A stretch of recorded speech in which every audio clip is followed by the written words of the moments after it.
Video game movies don't usually perform well. Minecraft movie is going to be no different, probably. And I want to chat about it. So just excuse me for 1 second.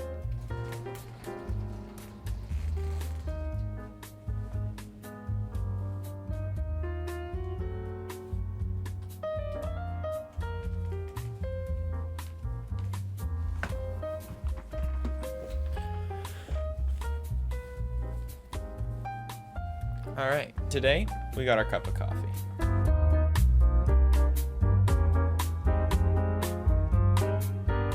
Now, the Minecraft movie and video game movies as a whole. Before we talk about the Minecraft movie, let's talk about movies. Specifically the video game movies. What makes them good? What makes them unique? What makes the good ones good and the bad ones awful to be a part of? First of all, the ones that work. I think the ones that come to my mind specifically based off of my opinion, Angry Birds did fairly well, right? Completely animated, and it did pretty okay. Detective Pikachu, pretty okay.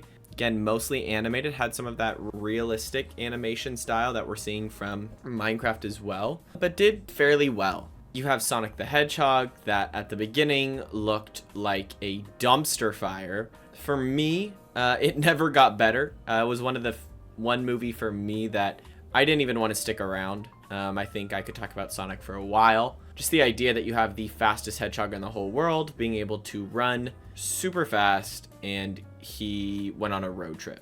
And the only explanation was when he had a fish on his head, and the main guy was like, "Oh, you went too far." And it's like, okay. But then later on when he's fighting Eggman, we see that when he's running at high speeds, when he's dodging those missiles, he's in slow motion. So it's not like he ran too fast, but so the explanation for me didn't work as why are we having the fastest thing in the universe going so slow? Next thing that's important is Gran Turismo did pretty okay. I watched it. I enjoyed it. I liked the competitive aspect of it. And then the last one, Super Mario Bros., though it goes iffy, right? Like, did great in box office terms, which is all, what corporate execs care about is the box office. In that regard, it did well. As a story, nothing really happened. Like, there wasn't really any character development. There wasn't any reason that Mario did the platforming he did in the film. But regardless, what did all these movies have in common, right? And just to go through them one at a time, going through Angry Birds 1 and 2, I don't remember if it was the first or the second one, but when they needed to get the yellow golden hawk character down from the mountain because he was retired, and Red really wanted to see him, really wanted him to go on the adventure, right, to stop the pigs and all this stuff and save the world. Also, you have the scenes of the village where you see, a therapist, you see different characters feeling and doing different things. There was a lot of emotion, I guess is what I'm trying to say, right? Was it Kung Fu Panda? Was it How to Train Your Dragon? Was it DreamWorks level emotion? No, I would say Disney, but Disney is hanking right now. But was it DreamWorks level emotion, The Last Wish, some of these really good movies? No, not really. But it was there. You can't deny that the humor at points landed and the story had a clear direction. And yeah, it did okay.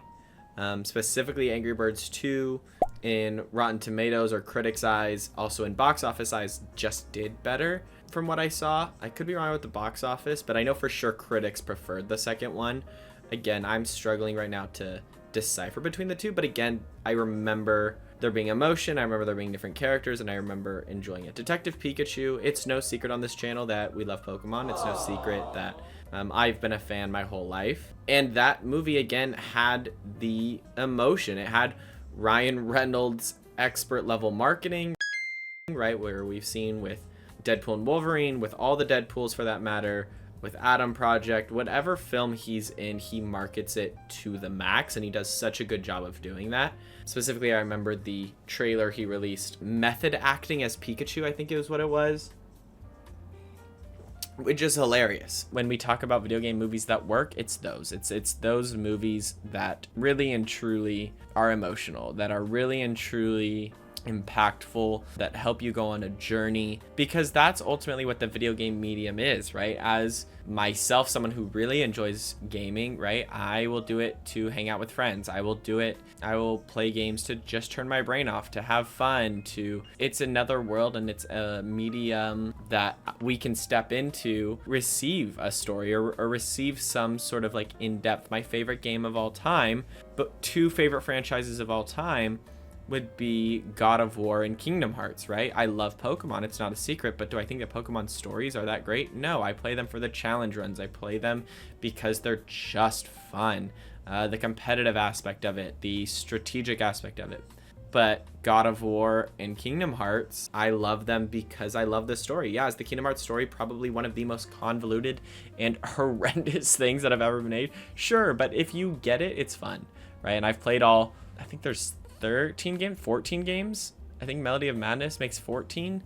I remember playing them on my Game Boy, my DS, my PlayStation. Like I've always played them. And so I've played and beaten them all. I even played Melody of Madness, Melody of whatever. I played it. And so I see where the story's going, and I'm excited for the fourth one. Nobody wants real life animation in a video game movie. Pause right there, hard stop. The difference with real life animation in Detective Pikachu is that game happens in real life. It is no secret that all of the games happen in Kanto, Hoenn, Sinnoh, so on. We know that's where they take place. We know everything that there is to know about that. That's not the real world, and it's never been a secret that that's not the real world. But in Rhyme City, it was, right? And it was Pokemon and people are finally living, coexisting. And so you have the real life animation to match that story. Was it still scary at times? Sure, but it worked. With Minecraft, there is never once a secret that it is a game. You load into the game and you are not trying to figure out the story. Yes, there are Herobrine like mysteries and whatnot, but for the most part, we're not gonna like map pat game theory the history of Minecraft and Minecraft Legends and what does that mean now. No, we don't care. That's not why we're playing Minecraft. We're playing Minecraft to turn our brain off and just play, or we're watching Minecraft to watch. You know, that's why you have SMPs, right? Minecraft has always been, the story is built into the thing. I remember very fondly when PewDiePie first started his Minecraft series. I loved it because the story was PewDiePie playing the game, not necessarily the game itself, right? When I play Minecraft with my friends, the memes of it only lasting 2 weeks, 2 to 4 weeks, that's true. That's how long the games take, because then the story ends, right? You've accomplished everything you wanted to, and that's the game. Yes, I will pause and say when the credits roll in Minecraft, you have two characters talking about the player. Did they do everything? I don't remember exactly the credits, but we'll roll a little bit of them right now, and it's very evident here that the player is the main subject. And it's kind of trying to pull this story of like, oh, did they accomplish everything? Are they being creative? But again, it ties back to the creative, and it's the player, right? The player is the story. There isn't a story in Minecraft, and there never should be. In this movie, you have real life animation. You have big characters, right? Going back to Uncharted, you have, instead of Spider-Man kid, Tom Holland. Instead of Tom Holland and the other main guy, but I forgot his name too. Instead of having these two main actors, you have Jesse Momoa and Jack Black. Why? Like, you can have them voice people. I think about the new Transformers movies has a stat cast, right? The new Transformer movie, I'm excited to see, with Chris Hemsworth voicing. It has a few other big voice actors, and I'm excited about that. And that looks interesting to me.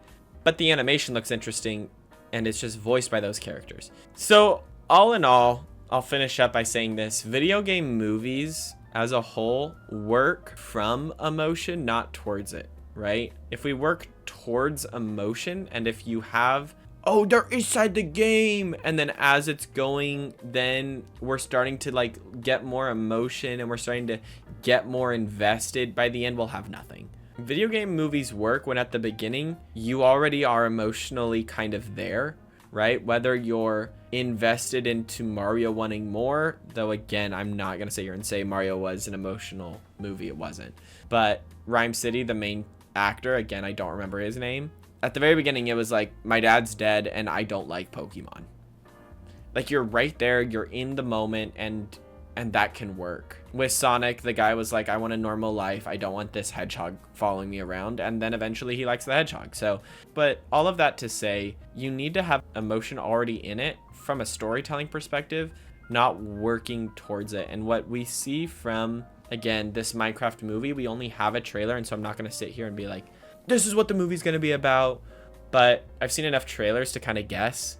And I can pretty much say, because the main kid is holding like that blue Tesseract square cube thing, somehow he gets put into the world. Somehow Steve, because he's a real person, right, and not fiction, right, like the rest of the Minecraft universe around him, he's gonna be someone who got sucked into the world at the very beginning. Somehow, like, you know what I mean? Like, we can see how the whole story is just going to be, how do we get out? It's just going to be Jumanji, but Minecraft, and significantly, apparently, less budget, because not even necessarily less budget. I guess I shouldn't say that, but it's going to be Jumanji, the movie, but all animated around them. And so it's just, it doesn't look good and it doesn't look great. And I think that's fair to say that, like, I'm still going to go in with high hopes. Maybe there's a story there. I really don't think there will be. And I don't think that taking the Minecraft video game and adding it to the visual storytelling medium that we call movies is a good idea.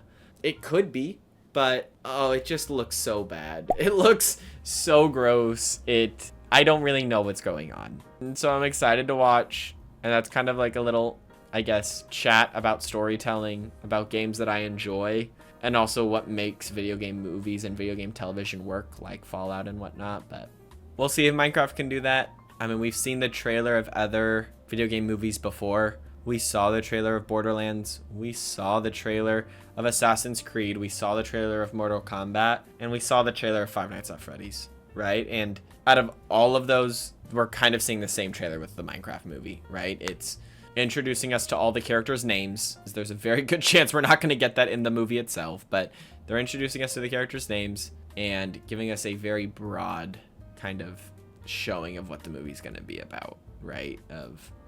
We know the piglins are evil, and we know we have to get them, and we know somehow we have to get back to the real world, or else why would there be real characters in it?